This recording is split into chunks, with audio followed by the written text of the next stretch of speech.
Ahsoka Season 1 hinted that its titular protagonist might discover the origin of the Force using her newfound power. After Rosario Dawson's debut as Ahsoka Tano in The Mandalorian and the Book of Boba Fett, Ahsoka delved further into her character by focusing on Ahsoka grappling with the dark side. Having trained as a Jedi warrior in Star Wars, The Clone Wars, Ahsoka tries to rid herself of the same dark fate that befell her master, Anakin Skywalker. To this end, she embarks on a spiritual journey within the world between worlds to come to terms with who she is. Ahsoka displays several new Force abilities in the Ahsoka series.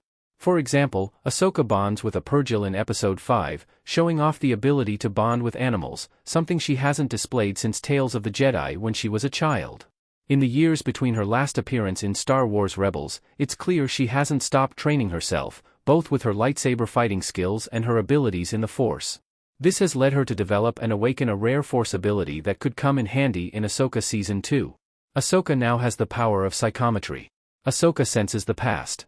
In Ahsoka Episodes 1 and 2, Ahsoka displays the rare Force power of psychometry. Psychometry allows Jedi to learn the history of physical objects just by touching them, oftentimes allowing the user to hear and see visions of what the object has experienced.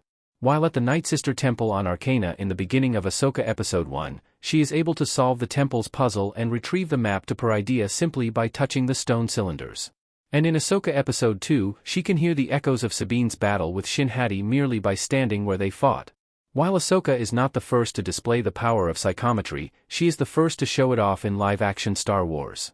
Previously, Jedi Knight Quinlan Vos first introduced psychometry to Star Wars canon back in the Clone Wars Season 3, Episode 9.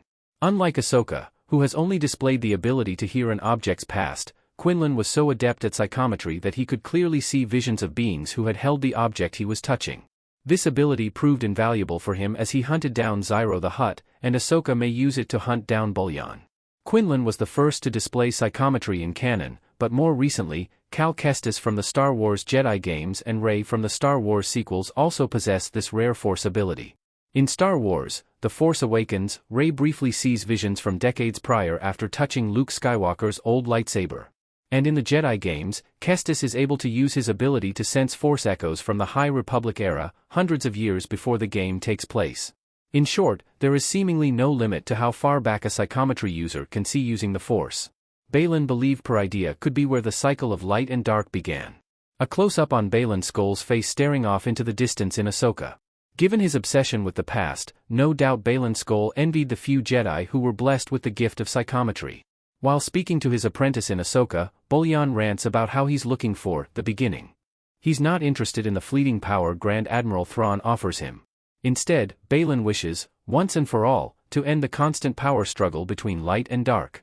Baylan's past experience with the tragedy of Order 66 inspired him to try and end the galaxy's turmoil through any means necessary, and he believes Peridea is the answer. There are several theories as to what Baylan will find hidden on Peridea. He clearly has some idea of what he's looking for. At the end of Ahsoka, Baylan stands atop 3 massive statues depicting the Mortis gods from the Clone Wars and Star Wars Rebels. These ancient beings are linked to the Force itself. The daughter represents the light side, the son represents the dark side, and the father represents the balance in the Force that keeps the two in check. It's possible Baylan seeks to find and harness their power on Peridea.